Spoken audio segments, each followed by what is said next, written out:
السلام علیکم، میں ہوں فیصل محمد اور آپ دیکھ رہے ہیں ہمارا YouTube channel views of Faisal Muhammad. آج 25 دسمبر ہے۔ میں اپنے تمام دنیا کی مسیحی برادری کو کرسمس کی مبارکباد دیتا ہوں، اور ساتھ ہی میں ان سب کو غزہ میں جو مسلمانوں کے ساتھ اس وقت ظلم و ستم صہیونی حکومتوں کی جانب سے اور امریکہ کی مفاہمت کے ساتھ جو ان کو پہنچایا جا رہا ہے، جو ظلم و ستم اور جو تکلیف ان کو پہنچائی جا رہی ہیں، اس کے حوالے سے بھی ان کے درد کو محسوس کرنے کی دعوت دیتا ہوں۔ بلا شبہ اس وقت معاملات جو ہیں دنیا کے، یہ 2023 اب 25 تاریخ ہو گئی ہے، 4 یا 5 دن ہیں، یہ سال رخصت ہو رہا ہے، اور لیکن معاملات جو ہیں ہمیں جیسا کہ یاد ہوگا کہ ہم پہلے بھی اپنے چینلز پر کہتے رہے ہیں کہ 2023 اور 2024 جو ہے یہ بڑی جنگوں کا، بڑے معاملات کا، بڑی خرابیوں کی طرف یہ جائے گا، اور ان سالوں میں جو دجالی قوتیں ہیں جو دنیا کے اندر اپنے شیطانی طریقہ کار سے دنیا کو کنٹرول کرنے کے لیے جو نیو ورلڈ آرڈر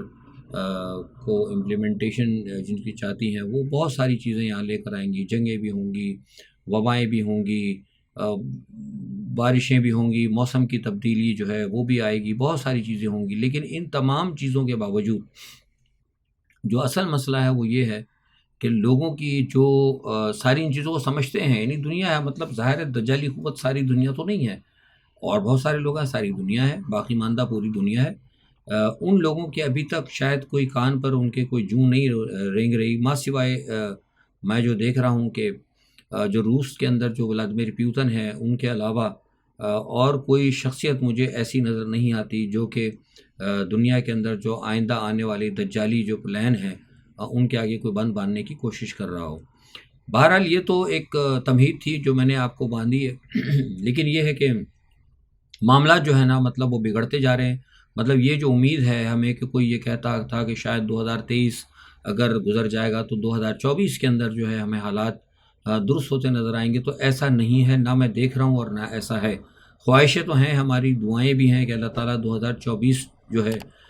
وہ بہترین ہو، اور جو کچھ ہم نے 2023 کے اندر جو ہم دیکھ رہے ہیں، جو کچھ ہمیں کاٹنا پڑ رہا ہے، وہ مزید 2024 میں نہ کاٹنا پڑے۔ لیکن مجھے ایسا ہوتا نظر نہیں آ رہا۔ اس کی اصل وجہ یہ ہے کہ عالمی برادری جو ہے شاید غالباً کہیں نہ کہیں پھنسی ہوئی ہے، اور اس کی وجہ یہ بھی ہو سکتی ہے کہ ساری دنیا کو پہ جو ایک دجالی سسٹم ہے، انہوں نے اپنے ساری دنیا میں اپنے پپٹس بٹھا رکھے ہیں، سب جگہ انٹرنیشنل اسٹیبلشمنٹ جو دنیا کو تباہ کرنا چاہتی ہے، میں کھل کر بات کر رہا ہوں، ان کے سارے پپٹس موجود ہیں، اور انہوں نے عوام کو ایسے اپنی اقوام کو ایسے معاملات کے اندر الجھا دیا ہے کہ ان کو سوائے اپنی معاشی پریشانیوں کے کچھ چیز نظر نہیں آ رہی۔ جو ویسٹرن ورلڈ ہیں ان کو دوسری طرف عیاشیوں میں اور تعیش میں لگا رکھا ہے، کچھ ایشین ورلڈ ہے ان کو اس طرف ان کا رجحان ہے، جو باقی ماندہ ہیں ان کو بھوک اور مفلسی کے اندر مبتلا کر دیا۔ مطلب یہ کہ ایک سرکل کے اندر جو ہے نا باندھ دیا ہے، تاکہ لوگ جو ہے نا وہ آگے کی طرف نہ سوچ سکیں، نہ دیکھ سکیں۔ باقی جو ہے مقید کر دیا ہے لوگوں کو انٹرنیشنل آرٹیفیشل انٹیلیجنس کے ذریعے، جو ٹیلی فون اور جو موبائل جو اسکرین آپ کو مل گئی ہے، نئی نسل بھی جو ہے اس کے اندر گم ہے۔ مطلب پہلے ایک زمانہ ہوا کرتا تھا، کوئی بات ہوتی تھی، لوگ باہر نکلتے تھے، گھروں سے باہر نکلتے تھے، محلوں سے باہر نکلتے تھے، دیکھتے تھے کچھ، لیکن اب جو ہے لوگوں کو مقید کر دیا ہے۔ وہ مقید لوگوں کے صرف ٹیلی فون گھروں کے اندر نہیں ہوئے، بلکہ لوگ ذہنی طور پر مقید ہو گئے ہیں۔ موبائل فون کی اسکرینوں کے اندر ہر چیز دنیا کی ان کو جو وہ چاہتے ہیں وہ ان کو بتاتے ہیں، اور وہ بتایا جاتا ہے جو کہ عالمی دجالی قوتوں نے ساری دنیا میں جس کو سچ کہا ہے۔ مطلب آپ چلے جائیں ویکیپیڈیا پہ، ادھر ادھر گوگل وغیرہ میں، تو وہی تمام چیزیں ہیں جو جن کو وہ سمجھتے ہیں کہ یہ صحیح ہے، اور اسی سے آپ کی ذہن سازی کی جا رہی ہے۔ تو کہنے کا مقصد یہ ہے کہ ہم جو ہے نا، مطلب ایک دنیا اس وقت ابھی تک تنزلی کی طرف بڑھ رہی ہے۔ مجھے اس کے اندر میرا یہ خیال ہے کہ میرا تجزیہ یہ ہے کہ ہم ابھی تک اس میں کہیں ترقی کی طرف نہیں جا رہے۔ شاید غالباً جیسا کہ کہا گیا ہے کہ قرآن کریم میں بھی یہ بات کہی ہے کہ انسان جو ہے، بلا شبہ انسان جو ہے، زمانہ جو ہے وہ خسارے کے اندر ہے۔ تو یہاں پر آ کر مجھے قرآن پاک کی وہ آیت بھی اب صحیح نظر آتی ہے کہ واقعی زمانہ جو ہے خسارے کے اندر ہی جا رہا ہے، اور دنیا میں ایک دوسرے کو ختم کرنے کے لیے ہم ایک سے ایک نئی چیز کی مسلسل جو ایجاد کر رہے ہیں۔ اس تمام پس منظر کے اندر آپ کو پتہ ہے کہ یوکرائن کا بھی اس وقت سلسلہ جاری ہے، اور یوکرائن کے اندر بھی وہ معاملات جو ہے بڑھتے جا رہے ہیں۔ وہاں بھی مطلب جنگ ایک چل رہی ہے، ساتھ میں غزہ کا جو معاملہ ہے وہ بھی بگڑتا جا رہا ہے آئے دن جو ہے۔ لوگ تو شاید یہ کہہ رہے تھے، لیکن ہمارا یہ شروع سے ایک نظریہ رہا ہے اور ہمارا تجزیہ بھی رہا ہے، اور ہم خبر بھی آپ کو دیتے رہے ہیں کہ غزہ کا جو ہے نا معاملہ وہ ہمیں رکتا ہوا نظر نہیں آ رہا، بلکہ بڑھے گا۔ اس کی وجہ یہ ہے کہ دنیا کی جو سب سے بڑی طاقت امریکہ ہے، اس نے یہ طے کر لیا ہے کہ اس نے سوائے اس کے اور اس کے جو سرپرست ہیں، یعنی صہیونی ہیں، اسرائیلی ہیں، ان کے علاوہ وہ سمجھتے ہیں کہ باقی دنیا میں کسی کو یا تو جینے کا حق نہیں ہے۔ اگر جینے کا حق ہے اگر کسی کو، تو وہ صرف یہ ہے کہ امریکنوں کی اور صہیونیوں کی انہوں نے غلامی کرنی، یعنی وہ چاہتے ہیں کہ دنیا میں صرف دو طبقے ہوں گے، ایک امریکنز اور ایک صہیونی ہوں گے، یا دجالی قوتیں آپ کہہ لیں، یا پھر جو دوسرے ہوں گے وہ صرف غلام ہوں گے، باقی وہ لوگ دوسرا جو ہے تیسرا طبقہ کوئی مڈل کلاس یا کوئی دوسرا وہ ختم کر دیا جائے گا۔ تو معاملہ جو ہے سارا اسی طرف جا رہا ہے۔ آپ دیکھیں ساری عالمی برادری کوشش کرتی رہی ہے جنگ بندی کے لیے، لیکن ابھی تک کوئی جنگ بندی نہیں ہوئی۔ آج 25 دسمبر ہے، پوپ نے بھی کہا، انہوں نے بھی اعلان کیا، انہوں نے بھی ریکویسٹ کی، ساری دنیا نے کی، سلامتی کونسل نے بھی کی، لیکن آپ دیکھیں کچھ بھی نہیں ہو رہا۔ اور آج صورتحال یہ ہے کہ معاملہ جو ہے بڑھتا چلا جا رہا ہے۔ اور اب کل آپ کو پتہ ہے کہ بحر ہند کے اندر جو ایک جہاز کے کو نشانہ بنایا گیا، اور کہا یہ جا رہا ہے کہ وہ سعودی عرب نے وہ تیل دیا تھا، لیکن بہرحال میں نے جب اس کی معلومات کی ہے تو مجھے پتہ لگا کہ وہ تیل سعودی عرب کی طرف سے سعودی عرب نے نہیں دیا تھا، اور نہ ہی ابھی فی الحال یہ کنفرم ہوا ہے کہ وہ جہاز جو ہے اسرائیل جا رہا تھا، کیونکہ جہاں ان کی جہاز راز کمپنی سے جب پتہ کیا تو بقول ان کے انہوں نے بتایا کہ اس کے اندر جو ہے اس کی منزل جو ہے وہ اسرائیل کی بندرگاہ نہیں تھی، لیکن وہ اس نے کہیں اور آگے جانا تھا، ہو سکتا ہے شاید ٹرانزٹ ہو، لیکن یہ کہ بہرحال ایک مسئلہ ہے کہ وہ بہرحال اس کو نشانہ بنایا گیا، اور امریکہ نے اس کی براہ راست جو ہے اس کے اوپر الزام جو ہے ایران کے اوپر رکھا ہے۔ ایران نے بہرحال اس حوالے سے ابھی تک کچھ نہیں کہا، لیکن ایران کو نظر آ رہا ہے اور ہمیں بھی نظر آ رہا ہے، جو تجزیہ نگار ہیں بین الاقوامی وہ سمجھ رہے ہیں کہ جیسے میں نے ابھی آپ سے کہا کہ غزہ کا معاملہ بڑھے گا اور بڑھتا ہوا نظر آ رہا ہے، لہٰذا اس تمام صورتحال کو دیکھتے ہوئے ایران نے فوری طور پر اپنی فوج کو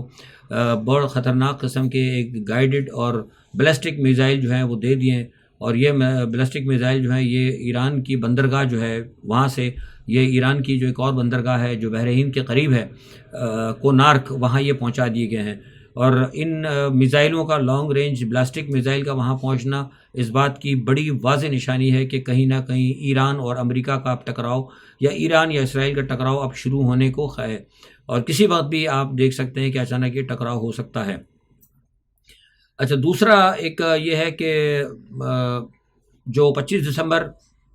بلا شبہ کرسمس کا معاملہ، کچھ لوگوں کو توقع تھی، ایون ہمیں بھی توقع تھی، ہم خود بھی کہتے ہیں ہمیں بھی توقع تھی کہ شاید ہو سکتا ہے کہ 25 دسمبر کے موقع کے اوپر حضرت عیسیٰ علیہ السلام کے معاملے پر ان کے حوالے سے، ان کی پیدائش کے حوالے سے، کرسمس کے حوالے سے، بلا شبہ مطلب حضرت عیسیٰ کے حوالے سے جو یہودی ہیں یا صہیونی ہیں وہ ایک علیحدہ ہے، لیکن بہرحال ان کی اہمیت تو ہے۔ ہمارا خیال یہ تھا کہ شاید ہو سکتا ہے کوئی جنگ بندی کی عارضی، لیکن ایسا کچھ نہیں ہوا، بلکہ ہوا یہ کہ گزشتہ رات جو ہے بہت زیادہ جو ہے حملے ہوئے ہیں، اور جوابی حملے جو ہیں پھر حماس نے بھی کیے ہیں، اور اس کے اندر اسرائیلی تقریباً کوئی 11 کے قریب اسرائیلی فوجی بھی مزید جو ہے وہ ہلاک ہوئے ہیں۔ اور میں نے کل جو معلومات لی تھی، کچھ تھوڑی سی تفصیل ابھی تک لی ہے، جو غیر جانبدار ذرائع ہیں وہ یہ بتا رہے ہیں کہ اب تک اس جنگ کے اندر تقریباً 29,000 کے قریب لوگ جو ہے نا اپنی جان سے ہاتھ دھو بیٹھے ہیں۔ اب یہ بتائیے کہ 29,000 لوگ وہ یہ کہتے ہیں، اور ابھی وہ کہتے ہیں کہ اس میں کم از کم 2 یا 4,000 وہ کہتے ہیں زیادہ ہو سکتا ہے، اس میں کمی کا نہیں ہے۔ تو ایگزیکٹلی آپ یہ سمجھ لیں کہ اب تک ہلاک ہونے والوں کی تعداد، شہید ہونے والوں کی تعداد غزہ کے اندر سب ملا کے 30,000 تک ہو چکی ہے، جبکہ اسرائیل کے جو ہیں بتایا جا رہا ہے کہ تقریباً 3,2500 کے قریب فوجی جو ہیں زخمی بھی ہوئے ہیں اور مطلب ہلاک بھی ہوئے ہیں، یعنی ہلاک اور زخمیوں کی تعداد یہ ہے۔ تو یہ کتنی بڑی جنگ جو ہے یہ چل رہی ہے، اور اتنا کچھ نقصان ہونے کے باوجود، نقصان ہے، انسانی جان تو گئی نہ، بہرحال کوئی بھی ہو، اس کے باوجود جو ہے یہ جنگ ہمیں ابھی تک کہیں سے رکتی بھی نظر نہیں آ رہی، اور اس کے اندر کہیں سے بھی ہمیں کوئی ٹھہراؤ کی پالیسی نظر نہیں آ رہی۔ اچھا، ایران کے حوالے سے جو میں نے بتایا تھا کہ یہ ساری صورتحال کو دیکھتے ہوئے ایران نے اپنی مکمل طور پر تیاری کر رکھی ہے، اور ایران نے جو اپنے سوفسٹیکیٹڈ ویپنز کے ساتھ جو ہے، جیسے میں نے آپ سے بتایا کہ انہوں نے میزائل وہاں پر پہنچا دیے ہیں۔ مجھے یہ بھی پتہ لگا ہے کہ ایران کے پاس کچھ ایسے سوفسٹیکیٹڈ الیکٹرانک ویپنز ہیں جن کے ذریعے وہ جو میں نے میزائل آپ کو بتایا ہے، جو کہ تقریباً لانگ رینج میزائل جو ہیں یہ مار کر سکتے ہیں، لیکن اس کی خاص طور پہ جو مجھے بتائی گئی ہے اس میں یہ چیز ہے کہ یہ ایرانی جو بیلسٹک میزائل ہے یہ چلتی ہوئی چیز مطلب ایک ہوتا ہے نا سمندر میں ٹھہرے ہوئے کسی اہداف کو آپ نے نشانہ بنا لیا، ہوتا ہے کہ موو کرتی ہوئی جو چیز ہے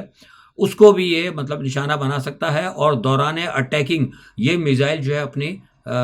سمت بھی بدل سکتے ہیں۔ اور دوسرا یہ انہوں نے ایرانی کچھ الیکٹرانک سسٹم کے بارے میں مجھے بھی بتایا ہے کہ جو اسرائیل کے جو جہاز ہیں، جو اگر اس وہاں پہ جنگ ہوتی ہے اور اسرائیل کے جب جہاز وہ امریکہ کے جہاز جب وہاں پر آئیں گے تو وہاں پہ جو ان کا جو یعنی جب وہ ایئر کے اندر ہوں گے تو ان کے سسٹم کو بھی، جو ان کا کمپیوٹر اور جو الیکٹرانک سسٹم ہے اس کو بھی کہیں نہ کہیں ہیک کرنے کی صلاحیت ایران نے حاصل کر لی ہے، اور اس کا وہ کامیاب تجربہ کر چکا ہے۔ اور اسی کے حوالے سے بتایا جا رہا ہے کہ ابھی حالیہ جو ایک 2 جہاز ہیں جو کہ اسرائیل کے جن کو ہٹ کیا گیا ہے، ان کے بارے میں بتایا گیا ہے بطور ثبوت، وہاں پہ جو لوگ ہیں دفاع کے وہ یہ کہتے ہیں کہ ہم نے اسرائیل نے ان جہازوں کو بھی اپنے کمپیوٹر ٹیکنالوجی کے ذریعے ان کی پوزیشن کو یا جو ان کی جو بھی ایگزسٹنس ہے اس کو انہوں نے چھپانے کی کوشش کی تھی۔ ابھی تو گو کہ ایئر اٹیک نہیں ہوئے ہیں، لیکن جو سرویلنس کر رہے ہیں سارے ان کے امریکن کے یا دوسرے جو یا پانی کے اوپر جو سرویلنس کر رہے ہیں یا ایئر کے اندر جو سرویلنس کر رہے ہیں، ان تمام کی تمام جتنی بھی معلومات، ان کی فریکوینسی، ان کی اسپیڈ، وہ کہاں سے چلتے ہیں، کیسے چلتے ہیں، وہ ساری کی ساری جو ہے نا وہ ایران کے پاس ایسا ایک انسٹرومنٹ آ گیا، وہ سب انہوں نے ڈیکوڈ کر لیا ہے، اور وہ دوران ان کی سرویلنس ان کو بھی نشانہ بنا سکتے ہیں۔ تو یہ چیز جو پتہ لگی ہے، اس سے حوالے سے پتہ لگتا ہے کہ یہ معاملہ جو ہے نا کو بہت کہیں آگے جائے گا۔ اور جیسے کہ میں آپ کو پتہ ہے ہم ہمیشہ یہ کہتے رہے کہ بہت سارے لوگوں نے ایران کو انڈر اسٹیمیٹ کیا ہے، اور میں نے کل بھی آپ کو کہا تھا کہ یہ ایران کو انڈر اسٹیمیٹ کرنا ان کی بہت بڑی غلطی تھی۔ ایران کے انڈر چلنے والی جتنی بھی عسکری تنظیم ہے ان کو بھی انڈر اسٹیمیٹ کیا۔ اس کی وجہ یہ ہے کہ انہوں نے اپنے اندر جو ہے نا کسی بھی مغربی ایجنٹ کو گھسنے نہیں دیا، جس کی وجہ سے کہ آج ان کو اتنی بڑی کامیابی حاصل ہوئی ہے۔ اور یہ بات مجھے ویسٹ کے جو ڈیفنس کے لوگ ہیں انہوں نے بتایا ہے کہ ایران کی جو اتنی سوفسٹیکیٹڈ جو نالج آئی ہے الیکٹرانک وار فیئر کے اندر، اس کی وجہ سے امریکہ اور اسرائیل بہت زیادہ پریشان ہے، اور اسی وجہ سے اس میں اتنا بھی ڈیلے ہو رہا ہے کہ امریکہ ابھی تک کوئی بڑا انیشیٹو نہیں لے پایا ہے۔ بہرحال ایک یہ صورتحال ہے۔ دوسری جو امریکہ کے لیے سب سے بڑی پریشانی کا باعث بنی ہے وہ یہ بنی ہے کہ ایون امریکہ کے اندر، یہ بہت بڑی خبر ہے، امریکہ کے اندر اب پوری عوام جو ہے وہ یمن کے اوپر جو یمنی فوجی جو اٹیک کر رہے ہیں بحیرہ احمر کے اندر، اس کی انہوں نے حمایت کر دی ہے۔ یہ بہت بڑی بات ہے۔ امریکہ کے اندر عوام کہہ رہے ہیں کہ جو اسرائیل کے جہازوں کو یمن کے حوثی جو مزاحمت کار ہیں یا یمنی مزاحمت کار ہیں یا یمنی آرمی ہے، جو کوئی بھی واٹ ایور، جو بھی اسرائیل کے جہازوں کو نشانہ بنا رہا ہے اور جو اسرائیل کی تجارت کو بند کر رہا ہے، ہم اس کے ساتھ ہیں، ہم اس کی حمایت کرتے ہیں۔ یہ ایک اتنا بڑا دھچکا جو ہے امریکہ کو لگا ہے، امریکہ اور اسرائیل کو یہ بہت بڑا دھچکا لگا ہے، اور اس کی وجہ سے یہ اس وقت امریکہ کے اندر بہت بڑی پریشانی ہے۔ دوسرا یہ ہے کہ بھارت اور پاکستان کے اندر بھی معاملات کچھ تھوڑے سے پس پردہ گڑبڑ چل رہے ہیں، اور بھارت کی طرف سے بھی مجھے پتہ لگا ہے کہ کچھ تھوڑا سا سرحد کی طرف سے بھی ان کی کچھ وہ تیاریاں کر رہے ہیں، بقول ابھی آپ کو پتہ لگا گزشتہ دنوں جو کچھ ہوا تھا، جو فالس فلیگ اٹیک ہوئے تھے، فالس فلیگ ہی تھے بہرحال، لیکن یہ فالس فلیگ کیوں کیے جا رہے ہیں، کیا چاہتے ہیں؟ کیا یہ چاہتے ہیں کہ اس وقت یہاں پر اٹکایا جائے؟ کیونکہ یہ جو ایران کے اوپر بحر ہند کے اندر جو اٹیک ہوا ہے، یہ اٹیک بھی کہا جا رہا ہے کہ یہ ایران کی طرف سے ہوا ہے، لیکن مجھے لگتا ہے کہ ایران کی طرف سے نہیں تھا، اور بھارتی ایجنسیاں کوشش یہ کر رہی ہیں کہ اس کو یہ ظاہر کیا جائے کہ یہ جو ڈرون اٹیک ہوا تھا یہ پاکستان کی طرف سے ہوتا۔ اور میں نے کچھ لوگوں سے معلومات کرنے کی بھی کوشش کی، تو بھارتی انالسٹ وہ یہ کہتے ہیں، وہ مضر ہے اس بات کے اوپر کہ یہ ایران سے نہیں ہوا، بلکہ یہ پاکستان نے ان کو اٹیک کیا تھا، بھارتی شپ کو۔